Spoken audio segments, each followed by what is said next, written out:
गांव में एक छोटा सा परिवार रहता था। रामू काका, उनकी पत्नी और उनका बेटा रवि। रवि की शादी एक सीधी सादी अनपढ़ लड़की गौरी से हुई। गौरी भले ही पढ़ी लिखी न थी, लेकिन उसमें व्यवहारिक ज्ञान और समझदारी की कोई कमी नहीं थी। शादी के कुछ समय बाद गांव में एक व्यापारी आया जो सस्ते दामों में जमीन खरीदने की कोशिश कर रहा था।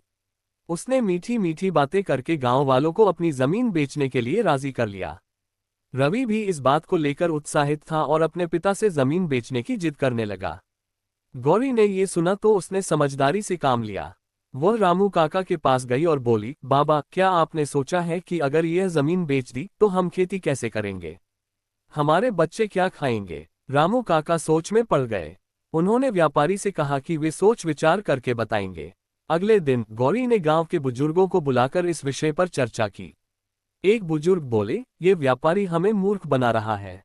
बाद में हमें अपनी ही जमीन महंगे दामों में खरीदनी पड़ेगी। गांव वालों को समझ आ गया कि गौरी की बात में सच्चाई है। सबने मिलकर जमीन बेचने से इनकार कर दिया। व्यापारी गुस्से में गांव छोड़कर चला गया। रामू काका ने गौरी की सूझबूझ की तारीफ करते हुए कहा, बेटा, तू अनपढ़ जरूर है, पर तेरी समझदारी किसी विद्वान से कम नहीं। ज्ञान केवल किताबों से नहीं आता, बल्कि जीवन के अनुभवों और सही सोच से भी प्राप्त होता है।